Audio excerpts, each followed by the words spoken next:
நீ சரியான ஆளுதான். இந்த மாதிரியான ஒரு வீட்டையா ஒரு பொண்ணுங்க படிக்கிறதுக்கு அரேஞ்ச் பண்ணுவ? இதுல பசங்க மட்டும் இல்ல, ஒரிஜினல் பேயே பயந்துரும். ஐயோ, யாராவது சீக்கிரம் வாங்க. என்னாச்சு?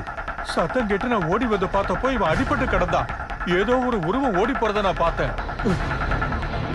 சரி, பிடி.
வந்துட்டீங்களா சாமிஜி?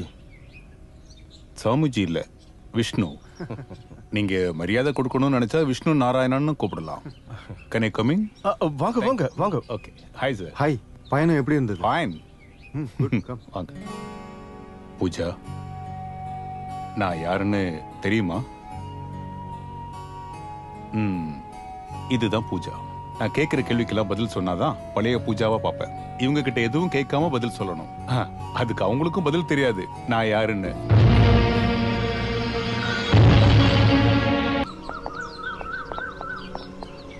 விஷ்ணு, பிரச்சனை ஏதாவது சீரியஸா இருக்கா?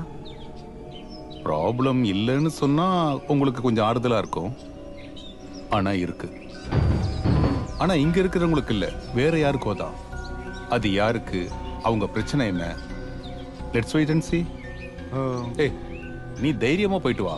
இவங்களுக்கு பாதுகாப்பா நான் இங்க இருக்கிறேன். ஓகே, அப்புறம் பார்க்கலாம். Okay, by.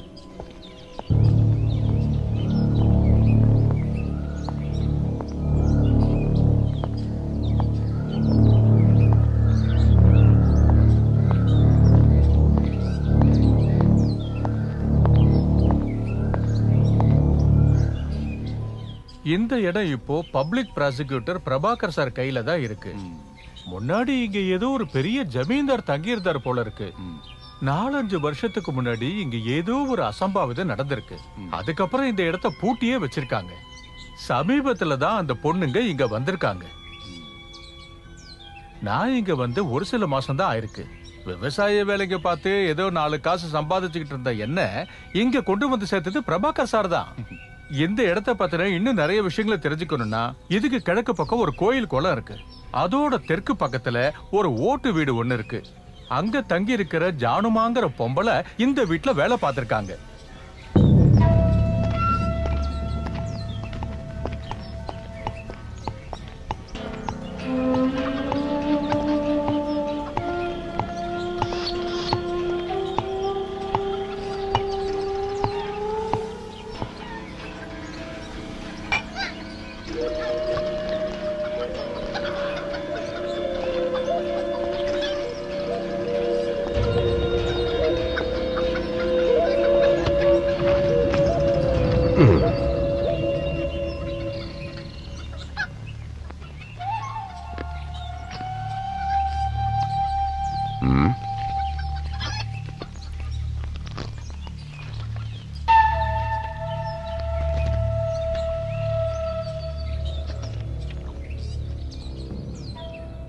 பழக்கம் இல்லாததெல்லாம் செய்ய வேண்டாம்.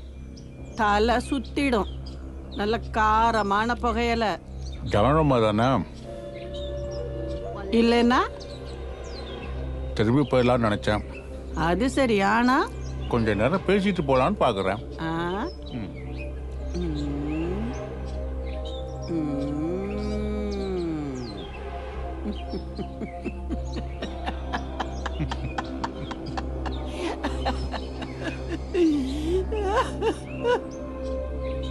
பெரிய வீட்ல இருந்து வந்திருக்கீங்கல்ல?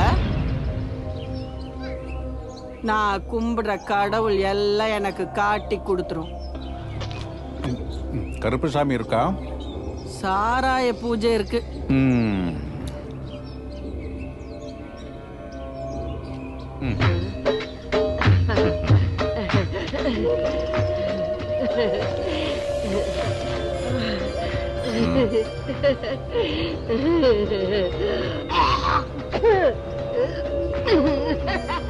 நீ சரியான ஆளு தான்டா, சரியான ஆளு தான். நான் யாருன்னு தெரிஞ்சு வச்சிருக்க.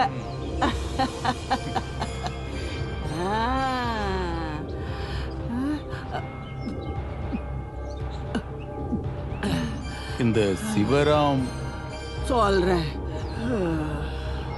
பெரிய குடும்பத்தோட ஆனந்த் முதலாளியோடையும் மாதவி அம்மாவோடையும் ஒரே ஒரு பையன். அந்த வீட்டோட மேற்கு பக்கம்தான் மனை இருக்கு. ஆனந்த் முதலாளியோட மருமக ஊர்மிளா அவங்க கிட்டதான் வளர்ந்தாங்க. சிவராம நானா வரேன். ஆடணுமா?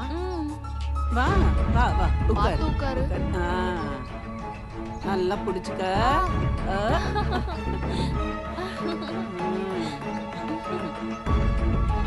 ஊர்மிளாவோட அப்பாவும் அம்மாவும் ஒரு விபத்துல இறந்துட்டாங்க. ஹாய். அதுக்கப்புறம் ஆனந்த் முதலாளி அவங்க மனைவியும் தான் வளர்த்தாங்க. சின்ன வயசுல இருந்தே ஊர்மிளாவுக்கு சிவராமனும் சிவராமனுக்கு ஊர்மிளாவும் ரொம்ப உயிரா இருந்தாங்க.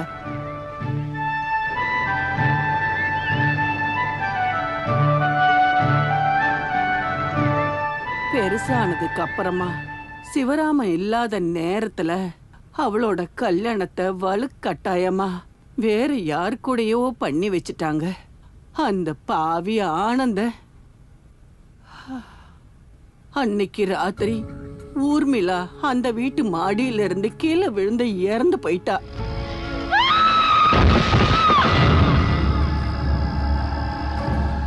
முதல் ராத்திரி அன்னைக்கு ஊர்மிளாவோட புருஷனும் தூக்கு போட்டு இறந்து போயிட்டாரு. எல்லாத்தையும் ஓப்பனா சொன்னீங்கன்னா உங்களுக்கு தண்டனை குறையும். நான் சொன்னேன்ல, எனக்கு அதை பத்தி எதுவும் தெரியாது. அப்படி சொன்னா எப்படி? நீங்க போலீஸ்ங்கிறதுக்காக உங்க இஷ்டம் போல எங்களை டார்ச்சர். அப்புறம் கோர்ட்டு கேஸ்ன்னு சுத்த ஆரம்பிச்சாங்க. அதுக்கப்புறம் அந்த ஆனந்தனோட செல்வாக்குல எல்லாத்தையும் மூடி மறைச்சிட்டாங்க. அப்புறம் நானும் அங்கிருந்து வெளியே வந்துட்டேன். மாதவி அம்மா போன வருஷம்தான் இறந்து போனாங்க. அதுக்கப்புறம் நான் கேள்விப்பட்டது ஆனந்த முதலாளி தான் செஞ்ச பாவத்துக்கு காசி ராமேஸ்வரம் போயிட்டாருன்னு. சிவராமனை பத்தி யாருக்கும் எதுவுமே தெரியல. அதுக்கப்புறம் பாட்டிலும் காலி ஆயிருச்சு, காதையும் முடிஞ்சிருச்சு.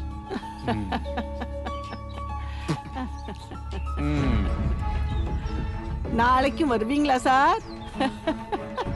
இனி வரும்போது பெரிய பாட்டிலா புடிச்சிட்டு வாங்க.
பூஜா, பூஜா,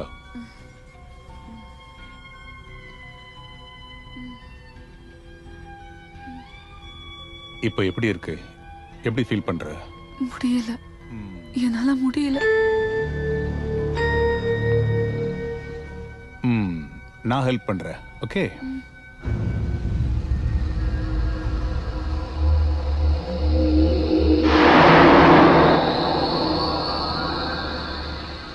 பூஜா, என்னோட இந்த கைய உன்னிப்பா கவனமா பாரு.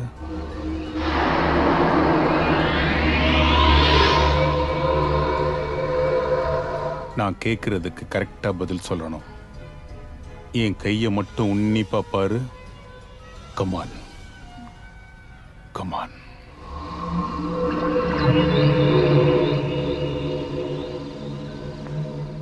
உன்னை தொந்தரவு பண்ற பிரச்சனை என்ன? யாரோ என்ன சங்கிலியில கட்டி போட்டிருக்க மாதிரி இருக்கு. யாருன்னு உனக்கு தெரியுமா? இல்ல. உன்னை தொந்தரவு பண்றது ஆம்பளையா இல்ல பொம்பளையா? சொல்லு. நான் தான். நீ யாரு? நான் ஊர்மிளா.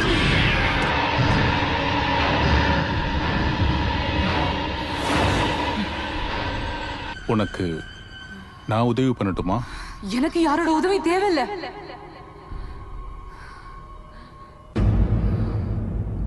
உன்னோட தேவை என்ன? சமாரம். ஊர்மிளா, நீ படிச்ச பொண்ணு தானே. யாரையும் கொலை பண்றதுக்கு மனுஷங்களுக்கு அதிகாரம் கிடையாது. அது உங்களை மாதிரி உயிரோட இருக்கிறவங்களுக்கு மட்டும்தான். எங்களோட உலகத்துல சம்ஹாரம் தப்பில்ல. கர்மத்தால கிடைக்கக்கூடிய பலன் நன்மைதான். தீமைகள் அழியும் போதுதான் நன்மை உண்டாகும். தீய சக்தியை அழிக்கிறதா என்னோட நோக்கம். தீய சக்திகளை அழிக்கிற வேலை கடவுளோடதுதான். நான் ஒண்ணும் கடவுள் இல்ல. மத்த பொம்பளை பிள்ளைங்க மாதிரி நானும் ஒரு சாதாரண பொண்ணாதான் இருந்தேன். நான் வளர்ந்த பெரிய பொண்ணு ஆனதும் சிவராம் மேல இருக்கிற பயம் ரொம்ப அதிகமாயிடுச்சு.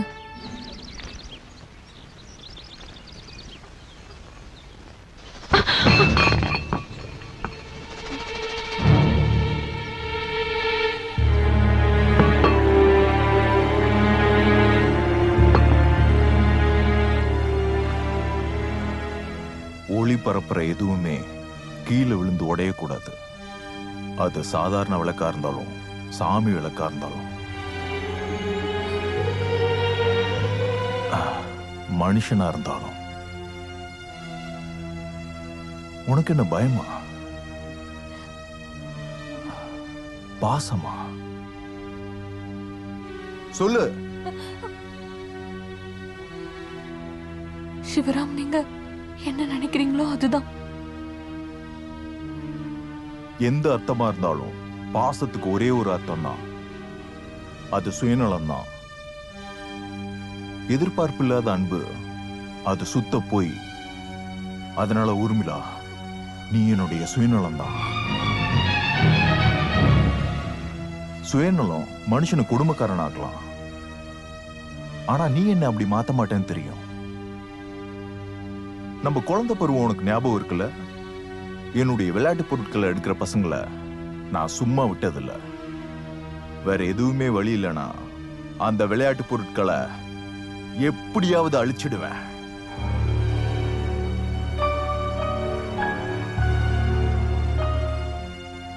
சிவராம் ஆசைப்பட்டத மத்தவங்களுக்கு சொந்தமாக விட மாட்டேன். எனக்கு கிடைக்க வேண்டியது இன்னொருத்தவங்களுக்கு கிடைக்க விட மாட்டேன். உன்னை பத்தி கிடையாது, பொதுவான ஒரு விஷயம் நான் உன்கிட்ட சொன்னேன், அவ்வளவுதான்.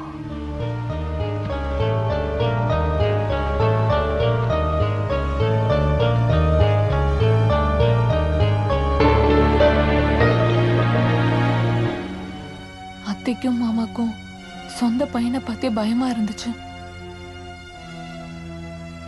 யுத்தத்துல ஜெயிக்க கத்து கொடுத்தவங்களையும் உருவாக்குனவங்களையும் கொல்லலாம்.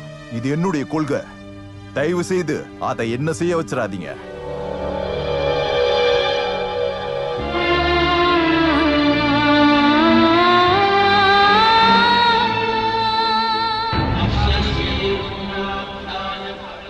மெட்டாபிசிக்ஸ்ல டாக்டரேட் வாங்கினதுக்கு அப்புறம் சிவராம் துஷ்ட சக்திகளை பூஜை பண்ண ஆரம்பிச்சாரு.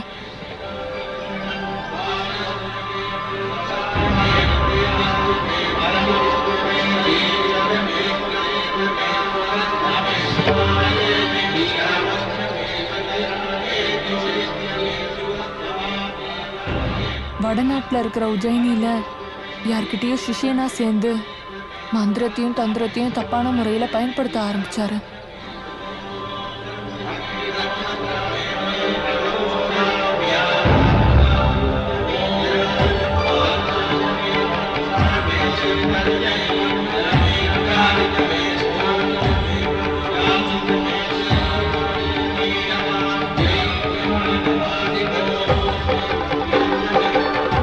ஆண்டவன் இப்படி மோசமான பையனை நமக்கு தந்ததுக்கு காரணம், போன ஜென்மத்துல பிராமணனை நான் சாகடிச்சதா ஜோசியர் சொன்னாரு.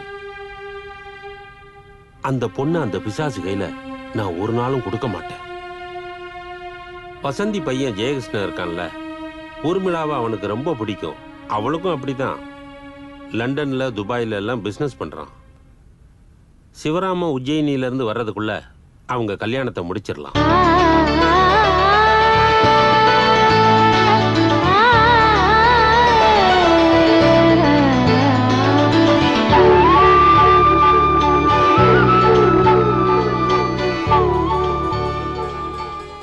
கல்யாணத்து அன்னைக்கு என் அம்மாக்கு சொந்தமான வீட்டுல நானும் ஜெயகிருஷ்ணனும் கூடி வந்துட்டோம்.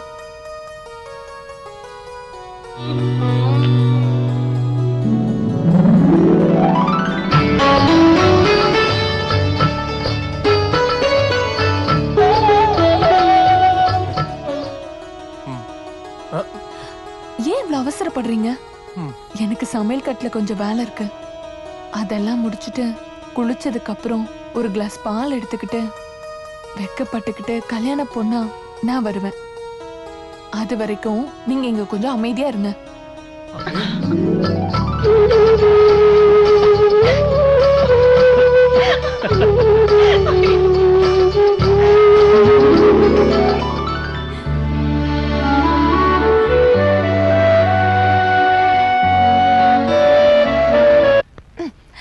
அவசரப்படாதீங்க.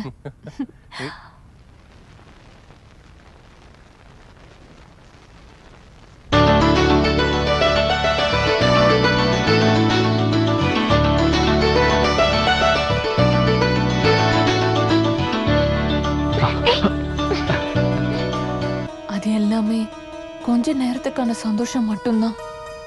அன்னைக்கு ராத்திரி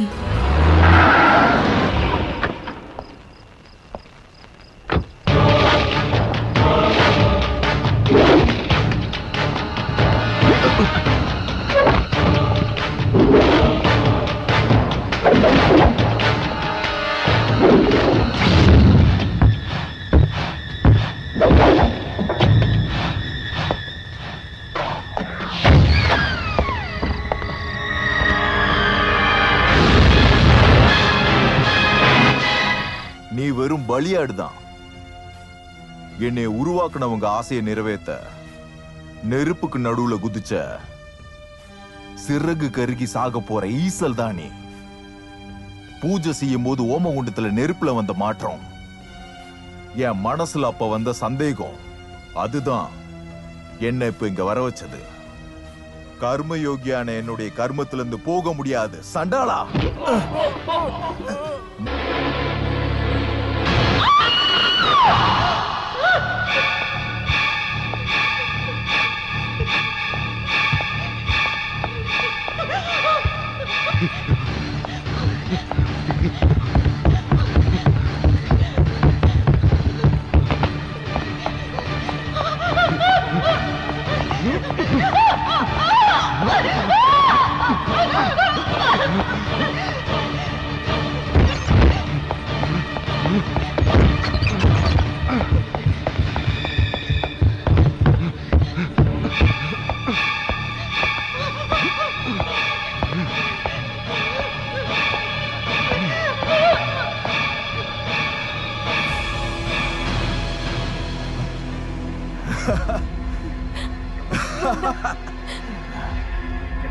ஊர்மிளா, வேண்டாம்.